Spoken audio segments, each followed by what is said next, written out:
Petrus. Ketika Tuhan Yesus berbicara bahwa dia akan meninggalkan para murid, dia akan mati, dia akan bilang, sekalipun semuanya meninggalkan engkau, sekali-kali aku tidak akan meninggalkan engkau, Guru. Lalu Tuhan bilang, Petrus, ingat ya, sebelum ayam berkokok, engkau akan menyangkal aku sebanyak 3 kali. Dan benar, Petrus menyangkal Tuhan. Itu Petrus. Bukan cuma itu, Bapak Ibu. Ketika Tuhan Yesus hendak ditangkap, siapa yang menghunus pedang dan menebas telinga hamba imam besar yang bernama Malkus itu? Petrus juga. Jadi Petrus ini pribadi yang benar-benar responsif. Ketika Tuhan Yesus mau pergi ke Yerusalem, yang mencegah Tuhan Yesus pergi siapa? Petrus. Guru, masa kita ke Yerusalem nanti kita mati di sana? Ini anak iblis. Siapa yang dibilang gitu? Petrus. Sehari-harian kan ceritanya kecewa nih. Tuhannya udah mati, gurunya udah mati. Baliklah dia jadi nelayan. Ceritanya teh semalam-malaman cari ikan, nggak dapat. Lalu Tuhan bicara, tebarkan jalamu. Lalu mereka dapat. Siapa yang tahukah pertama kali? Petrus. Ketika Tuhan berjalan di tengah gelombang laut, lalu bilang, hantu. Enggak, ini bukan hantu, ini aku. Kalau memang engkau Tuhan, biar aku juga berjalan. Siapa itu berjalan di atas air? Petrus.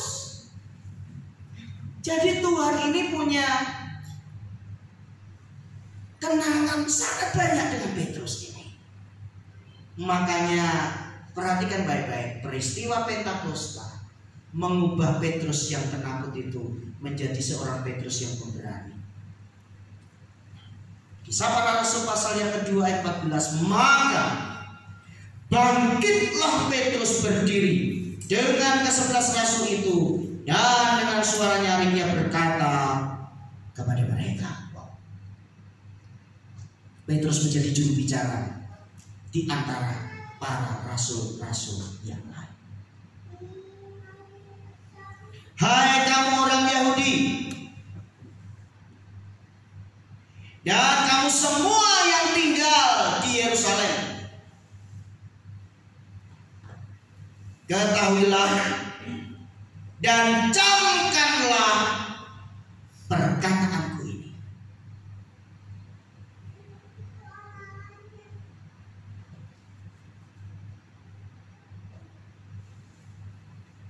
Orang yang dipenuhi oleh Roh Kudus, dia berani tampil di tengah-tengah ketidakbenaran untuk menyuarakan kebenaran. Amin.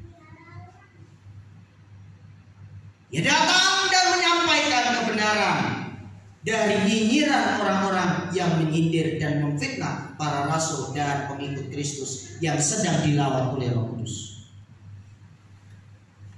Orang-orang ini, apa Bapak Ibu, tidak mabuk seperti yang kamu sangka, karena hari baru pukul 9. Masih pagi masa mabuk. Tetapi itulah yang difirmankan Allah dengan perantara Nabi Yoel akan terjadi pada hari-hari terakhir. Demikianlah firman Allah, bahwa aku akan mencurahkan rohku ke atas semua manusia. Katakan amin bersama dengan saya. 1, 2, 3. Amin. Hari ini adalah hari-hari yang terakhir. Amin. Amin. Bapak Ibu sedang dilawat oleh Roh Allah dengan luar biasa. Apa yang terjadi? Maka anak-anakmu laki-laki dan perempuan, apa Bapak Ibu, akan bernubuat. Wow, dahsyat. Apa akan membuat peristiwa yang jauh akan terjadi, tetapi Tuhan bisa memberitahukan terlebih dahulu. Dahsyat bukan?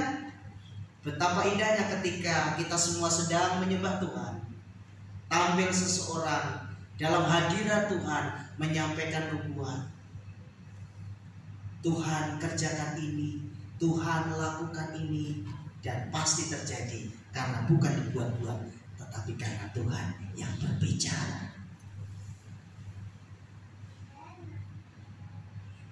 Dan teruna-terunamu, berbicara tentang anak-anak muda, akan mendapat penglihatan. Wow, visi.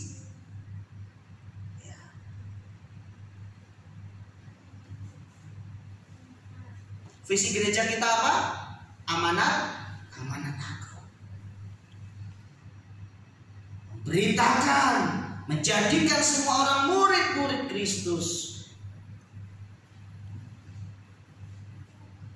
Haleluya. Ketika seseorang mendapat visi, dia akan menjadi kuat karena Tuhan akan memberitahu bahwa masa depan sungguh ada dan harapanmu tidak akan pernah hilang. Amin. Betapa luar biasa ketika orang tua sudah mulai lemah, ketika orang tua sudah mulai tidak berdaya, anak-anak muda merangkul dan berkata, "Ayah, ibu, aku mendapat penglihatan bahwa Tuhan akan mengerjakan sesuatu yang baik dalam keluarga kita. Tetap bertahan di dalam Tuhan, tetap semangat di dalam Tuhan, tetap maju dan pegang imanmu di dalam Tuhan." Haleluya. Itulah sebabnya jangan pernah remehkan penglihatan. Sekalipun toh semuanya juga harus diuji. Dan orang-orangmu yang tua akan mendapat mimpi.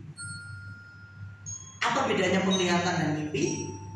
Penglihatan bicara tentang visi, apa yang akan terjadi jauh ke depan, sedangkan mimpi berbicara tentang hal-hal baik yang akan terjadi dalam waktu yang lebih dekat dibanding penglihatan. Luar biasa. Bukan hanya kepada orang-orang merdeka, juga ke atas hamba-hambaku laki-laki dan perempuan akan kucurahkan rohku pada hari-hari itu, dan mereka akan bernubuat. Luar biasa.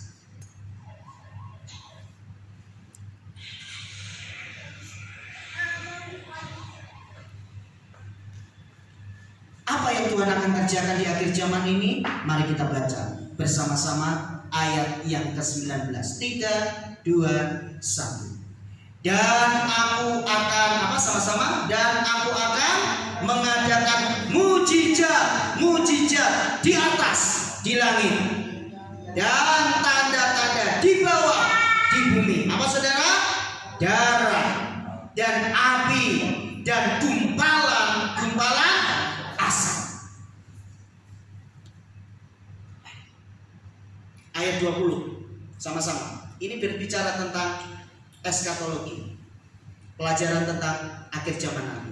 3, 2, 1. Maka hari akan berubah menjadi gelap gulita, dan bulan menjadi darah sebelum datangnya hari Tuhan, hari yang besar dan mulia itu. Terima kasih.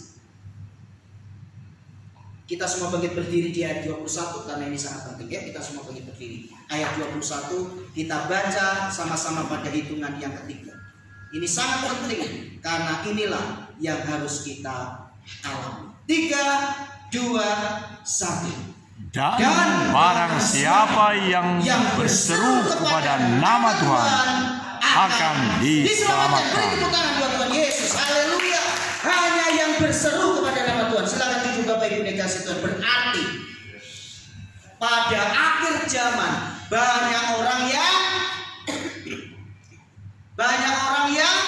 tidak diselamatkan. Tidak diselamatkan. Karena begitu banyaknya tekanan, begitu banyaknya intimidasi, begitu banyaknya kesulitan buat orang-orang yang mengikut Tuhan. Hanya yang berseru kepada nama Tuhan, itulah yang diselamatkan.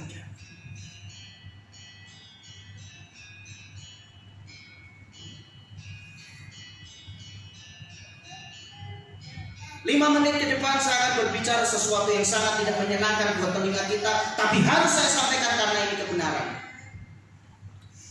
Mengikut Tuhan Yesus itu tidak mudah, katakan amin. Amin. Mengikut Tuhan Yesus itu dikatakan harus sangkal diri, pikul salib. Artinya adalah kita harus berjuang untuk mendapatkan perkenanan Tuhan.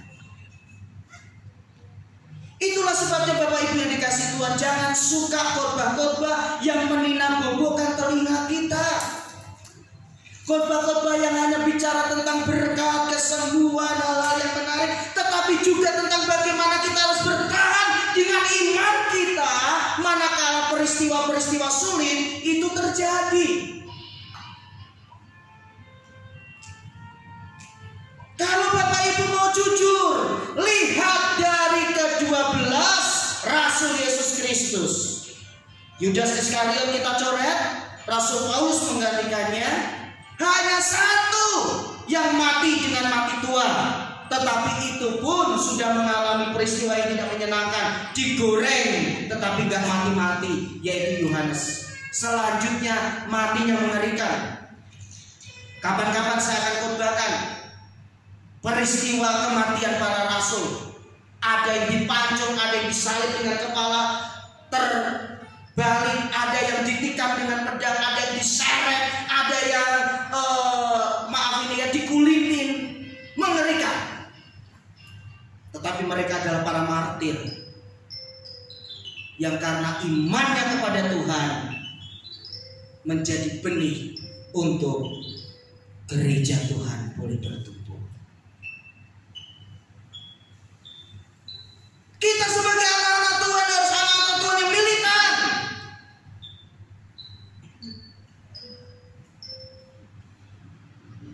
Kisah seputar salib bagian yang ketiga saya katakan, ketika saudara berdoa tetapi belum terjadi apa-apa, masihkah saudara percaya bahwa Tuhan sanggup menolongmu?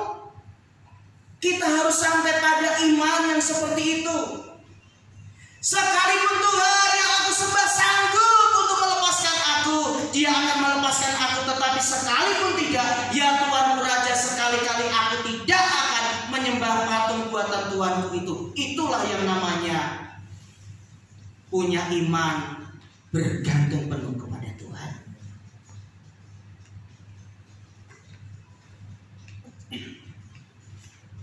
Saya akhiri firman Tuhan dengan kisah para rasul pasal yang kedua ayat 21 tadi. Dan barang siapa yang berseru kepada nama Tuhan akan diselamatkan.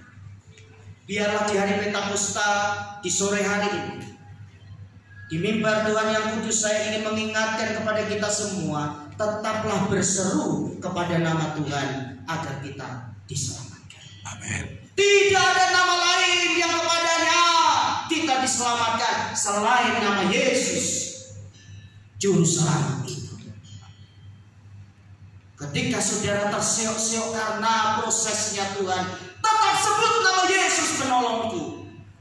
Ketika saudara mengalami kegagalan demi kegagalan, tetap sebut Yesus adalah Tuhanku. Ketika saudara mengalami himpitan dan tekanan dalam bentuk apapun, tetap serukan nama Yesus penyelamatku. Hanya orang-orang yang setia yang diselamatkan. Hanya orang-orang yang tetap berseru kepada nama Tuhan yang akan diselamatkan.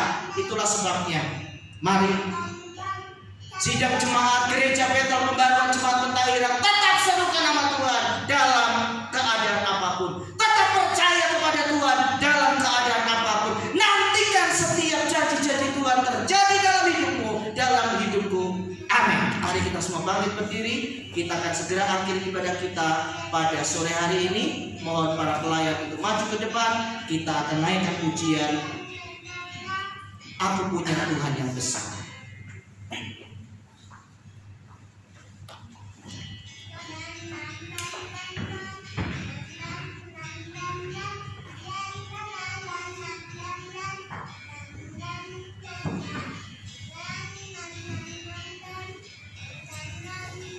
Bu Nina boleh tadi masih ada sambungan di sini.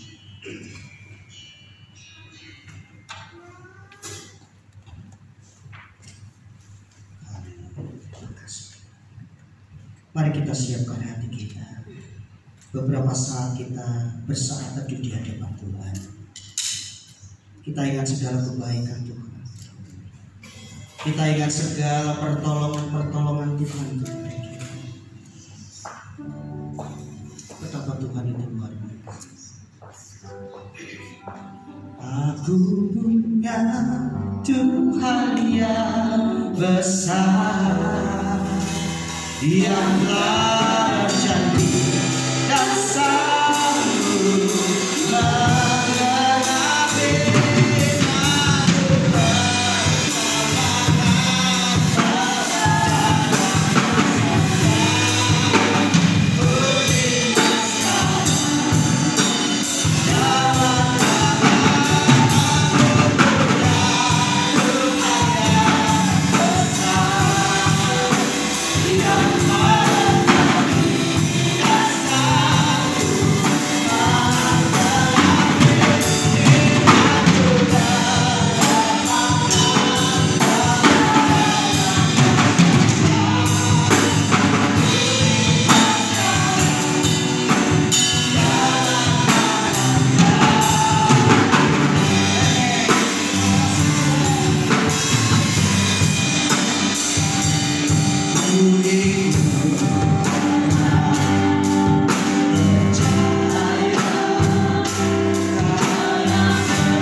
Mari Bapak Ibu dikasih Tuhan, angkatlah kedua tanganmu dan terimalah berkat Tuhan. Damai sejahtera yang melampaui segala akal dan pikiran kiranya menyertai kehidupan kita semua. Maka sekarang saudara-saudaraku dikasih oleh Tuhan Yesus Kristus, pulanglah ke rumah kalian masing-masing. Bawalah anugerah dari Allah Bapa di surga, kasih sayang dari Tuhan Yesus Kristus, dan persekutuan dengan Roh Kudus kiranya menyertai kehidupan kita sore ini sampai Maranatha. Kami memuji.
Minggu depan di perjamuan kudus setelah firman Tuhan nanti mohon Bu Rosma dan Bu Dorti boleh bersaksi ya minggu depan pas selesai perjamuan untuk pelayanan yang di sana dan berkati.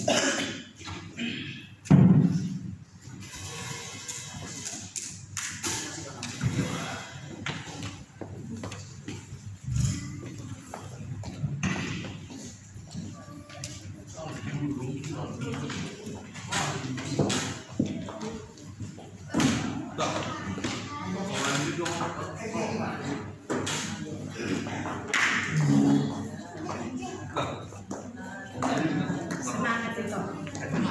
Rajin terus. Oh ya, sudah.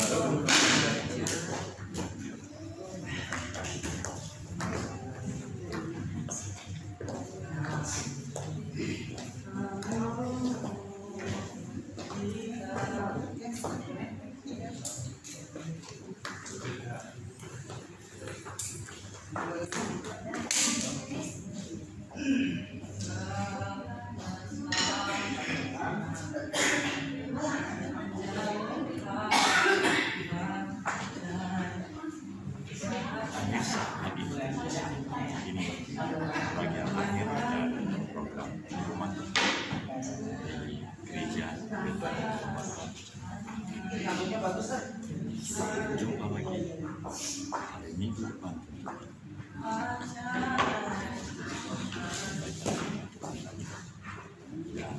Semangat.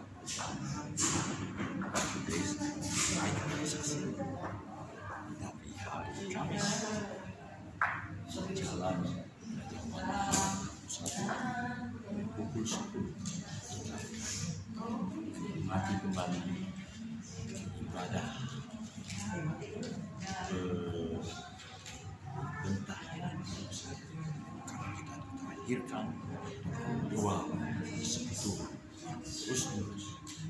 Nantikan terus segala yang baik yang kami sampaikan, bukan hanya karakter Indonesia individu secara khusus, tapi dalam 9 channel kami, pekerjaan-pekerjaan. Bukan karena kita menanti-nantikan uang dari YouTube, tapi karena kita sudah memiliki segala sesuatu dan kami bisa sampaikan di 9 channel. Selalu Tuhan memberkati. Dari Rumah Tuhan, Gereja Bethel Pembaruan Jemaat Pentahiran, Jalan Elang nomor 17. Sampai jumpa.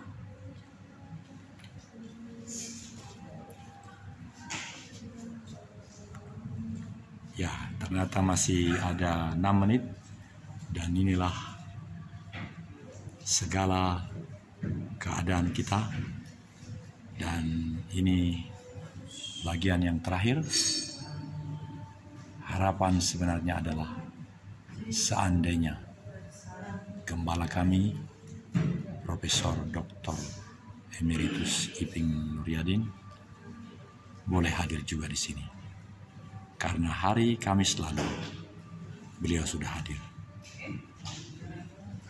Ini perlu peningkatan firman Tuhan yang kita resapi, bahwa orang-orang yang berseru memanggil nama Tuhan, merekalah yang diselamatkan.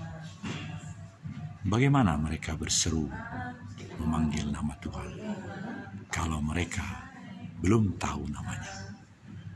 Saudara, saya memberitahu, namanya adalah Yahweh Elohim, Besem Adonai Yeshua Hamashiach, Ruach HaKodesh. Dia mau dipanggil dengan nama itu. Karena itu kami tawarkan, panggillah namanya. Jangan ragu, karena hanya itu yang membuat keselamatan, yang membuat engkau memiliki segalanya dalam kehidupan ini. Dan saudara, program ini sebagaimana yang telah biasa, ini bisa menjadi 60 menit, 60 detik, 1 menit biasanya di awal, dan kemudian setelah di-upload itu bisa dibuat remix. Remixnya adalah 15 detik dan itu bisa di mana saja. Teknologi sangat canggih sehingga saya merasakan memang inilah yang harus terjadi, karena memang ini harus dimiliki oleh setiap orang, dan ini lebih-lebih untuk menyampaikan kemuliaan Tuhan melalui media ini. Saudara, nantikan terus perjalanan pelayanan PT Wijari Jarum Watutau dan PT Wijawa Nusantara Fitness Poso. Kami terus melayani karena kami percaya apa yang kami lakukan adalah memang bagian untuk tetap memiliki keselamatan itu. Keselamatan itu harus dilakukan, harus diuji, bahkan harus diserukan. Bagian akhir penekanan tadi adalah bahwa orang yang berseru memanggil nama Tuhan, mereka yang diselamatkan. Ditanyakan tadi, ada banyak orang yang tidak diselamatkan karena mereka tidak berseru kepada Tuhan. Bahkan mereka tidak tahu, tidak punya karunia untuk mengetahui nama Tuhan itu. Sekali lagi, dari Rumah Tuhan, Gereja Bethel Pembaruan Jemaat Pentahiran di Jalan Elang nomor 17. Ada beberapa gereja di sini, dan sebagaimana hari Minggu lalu ada di depan ruangan C, Gereja Pemulihan Firman House of Prayer. Saya memilih belum melakukan reportasi dari sana karena terlalu malam. mereka pukul 16 hingga pukul 18. Tuhan memberkati, berkat-Nya melimpah-limpah dalam hidup kita, karena Dia memberikan hidupnya untuk kita. Dan karena itu, hidup yang telah diberikan itulah yang menjadi harus kita miliki dan harus kita lakukan. Akan tiba saatnya pada zaman akhir itu, apabila kita terus-menerus melakukan, berseru kepada namanya itu, dan kita tahu percis, tidak ragu untuk menyebut namanya itu, maka mari kita berseru kepadanya sekarang. Bapa Yahweh, kami berseru kepadamu, karena Engkau akan memberitahukan hal-hal yang mustahil yang akan terjadi, yang memang sudah Engkau nyatakan kepada kami. Terima kasih Bapa. Kami akan serukan namamu dimanapun kami berada. Sepanjang napas ini masih ada, kami akan serukan supaya anugerah ini menjadi milik kami dan menjadi milik semua orang, meskipun ini belum bisa dirasakan anugerahnya oleh siapapun. Kemuliaan hanya bagimu ya Bapa Yahweh. Haleluya, haleluya. Puji Yahweh, puji Yahweh. Kami akan terus menyebutkan namamu, karena memang kami adalah